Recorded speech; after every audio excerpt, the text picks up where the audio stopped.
7 दिन के भीतर सीएए लागू। राम मंदिर के बाद अब दूसरा सबसे बड़ा फैसला लेने जा रही है सरकार। आपको बता दें कि जिस सीएए के लिए कितनी सारी महाभारत हुई थी, भारत में वह सीएए अब इंप्लीमेंट होने जा रहा है। आपको बता दें कि संसद में तो काफी पहले यह पास हो चुका था। 4 साल पहले जब भारत के हर मुस्लिम गढ़ में इसके खिलाफ धरना प्रदर्शन हो रहा था, अब उस सीएए की इंप्लीमेंटेशन के लिए भारत सरकार आगे बढ़ी है। चुनाव से पहले क्यों यह सब हो रहा है और क्या कुछ होने वाला है, अब आपको डिटेल्स में बताएंगे।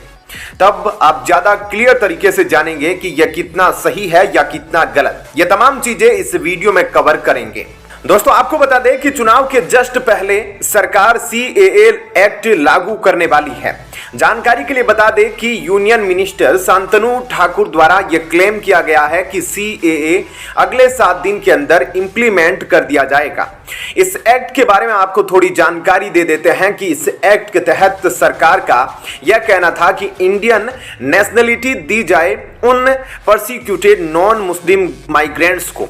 थोड़ा और डिटेल में आपको बता देते हैं कि जो भारत के 2 पड़ोसी देश है यानी पाकिस्तान और बांग्लादेश, तो वहां पर जो नॉन मुस्लिम हैं उन पर काफी प्रोसिक्यूशन हुए, जिसके बाद उन्होंने भारत में आने की कोशिश की और भारत में अब वे मौजूद है। ऐसे में भारत सरकार ने फैसला किया है कि भारत में जो नॉन मुस्लिम माइग्रेंट्स है, जिनमें हिंदू, सिख, जैन, बुद्धिस्ट, पारसी और क्रिश्चियन शामिल है, जो कि बांग्लादेश, पाकिस्तान और अफगानिस्तान, इन 3 देशों से जो आए हैं, उनको हम भारतीय नागरिकता प्रोवाइड करेंगे अगर वे 2014 से पहले आ गए हैं। यानी अगर 2014 से पहले वे भारत में एंटर कर गए थे तो उनको यह सिटीजनशिप दे दी जाएगी। और यही प्रस्ताव पार्लियामेंट से 2019 में पास करवा दिया गया था, लेकिन इससे रिलेटेड रूल्स अभी तक सरकार ने नहीं निकाले थे। लेकिन अब जब यह पास हुआ था तब देश के कई हिस्सों में इसको लेकर प्रोटेस्ट देखने को मिला था और इस दौरान कई लोगों की जान भी गई थी। खासकर दिल्ली के शाहीन बाग में काफी बड़ा प्रोटेस्ट देखने को मिला था और असम के गुवाहाटी में भी बड़े स्तर पर प्रोटेस्ट देखा गया था। लेकिन उस दौरान कोविड शुरू हो गया था, जिस वजह से यह प्रोटेस्ट खत्म हो गया था और उसके बाद से अभी तक इस मामले में और कुछ देखने को नहीं मिला था। लेकिन अब जो 2024 में इलेक्शन आने वाला है, उससे पहले इसे लेकर फिर से चर्चा शुरू हो गई है। आपको बता दें कि कुछ समय पहले अमित शाह ने भी इस एक्ट को लेकर कहा था कि इसे इंप्लीमेंट किया जाएगा और इसे कोई रोक नहीं सकता, और उनका यह बहुत बड़ा बयान 2 महीने पहले ही आया है। लेकिन इस बयान के आने के बाद भी 2 महीने तक कुछ खास चीजें नहीं हुई थी। लेकिन अब हाल ही में जो बयान सामने आया है यूनियन मिनिस्टर का, और उन्होंने साफ साफ कहा है कि राम मंदिर का अयोध्या में इनॉग्रेशन हो चुका है और अब सिर्फ 7 दिनों में सीएए भी इंप्लीमेंट कर दिया जाएगा, और न सिर्फ वेस्ट बंगाल में बल्कि पूरे भारत में। तो यह काफी बड़ा बयान सामने आया है। लेकिन उनके इस बयान पर ममता बनर्जी ने भी अटैक करते हुए कहा कि यहां की जो सरकार है वह सिर्फ सीएए करती रहती है और ऐसा वह सिर्फ वोट के लिए करती है। यहां इसको लेकर किसी को भी कोई लाभ नहीं होने वाला है और आप जितने भी यहाँ के लोग हैं, आप सब सिटीजन हो और आप सबको सारे फायदे मिलते हैं। और ऐसा कहकर ममता बनर्जी ने सीधे तौर पर बीजेपी सरकार को अपना निशाना बनाया। तो ऐसे में अभी तक सीएए को इंप्लीमेंट करने में काफी बार डिले हो चुका है, लेकिन फाइनली अब जब यूनियन मिनिस्टर खुद ये बात कर रहे हैं तो 7 दिन में इसे लागू कर दिया जाएगा। तो अब जल्द ही इसे लेकर नोटिफिकेशन सामने आ जाएगा और बताया जा रहा है कि इसका सारा प्रोसेस ऑनलाइन होगा, यानी कि जो भी नॉन मुस्लिम है वह ऑनलाइन ही इसके लिए एप्लीकेशन फाइल कर सकते हैं।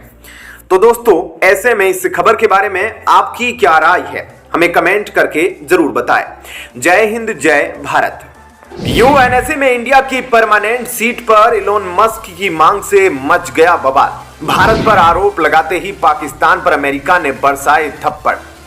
दोस्तों, जब जब यूएनएससी में कुछ बड़ी मीटिंग्स होती है या फिर उससे रिलेटेड कुछ भी होता है तो भारत की वीटो के लिए बात ना उठे, ऐसा हो ही नहीं सकता। और यूएनएससी में इस बार फिर से अमेरिका चीन से भिड़ा है। भारत की वीटो के लिए आपको विस्तार से बताएंगे, लेकिन वहीं दूसरी तरफ भारत पर जब पाकिस्तान आरोप लगा रहा था तो अमेरिका ने कैसे पाकिस्तान पर थप्पड़ बरसाए, वह भी न्यूज हम डिटेल में इसमें कवर करेंगे।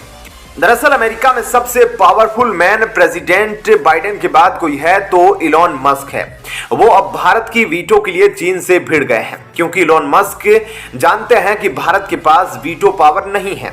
भारत के पास यूएनएससी की स्थायी सदस्यता ना होने की वजह से इलॉन मस्क को इस बात पर हंसी आती है और इसलिए उन्होंने ट्वीट करके कहा है कि यह बहुत हास्यास्पद है कि भारत के पास वीटो ताकत नहीं है। भारत जैसे शक्तिशाली देश जो हर दिशा में विकास कर रहे हैं और तेजी से बढ़ती हुई अर्थव्यवस्था है, उनके पास यूएनएससी में वीटो की ताकत ना होना अपने आप में हास्यास्पद है। बता दें कि भारत को यूएनएससी में वीटो पावर का समर्थन दुनिया भर के देश करते हैं सिवाय चीन के। चीन हर बार भारत की स्थायी सदस्यता को लेकर अड़ंगा लगा देता है। यही कारण है कि अब भारत की दावेदारी को दुनिया के सबसे अमीर इंसान अरबपति इलॉन मस्क का साथ मिल गया है। टेस्ला और स्पेस एक्स कंपनी के मालिक मस्क ने कहा कि भारत सबसे ज्यादा आबादी वाला देश है और उसे संयुक्त राष्ट्र में स्थायी सदस्यता न देना हास्यास्पद है। दरअसल अफ्रीका को संयुक्त राष्ट्र की स्थायी सदस्यता की मांग को लेकर जनरल सेक्रेटरी एंटोनियो गुटेरेस ने ट्वीट के जवाब में पूछे गए सवाल के जवाब में इलॉन मस्क ने बड़ा बयान दिया।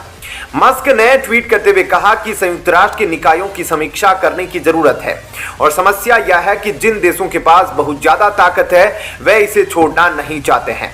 धरती पर सबसे ज्यादा आबादी होने के बावजूद भी भारत को संयुक्त राष्ट्र सुरक्षा परिषद में स्थायी सदस्यता न दिया जाना हास्यास्पद है। अफ्रीका को भी सामूहिक रूप से यूएनएससी में स्थायी सदस्यता दी जानी चाहिए। इससे पहले संयुक्त राष्ट्र महासचिव ने ट्वीट करके कहा था कि हम इसे कैसे स्वीकार कर सकते हैं कि अफ्रीका का एक भी स्थायी सदस्य सुरक्षा परिषद में नहीं है।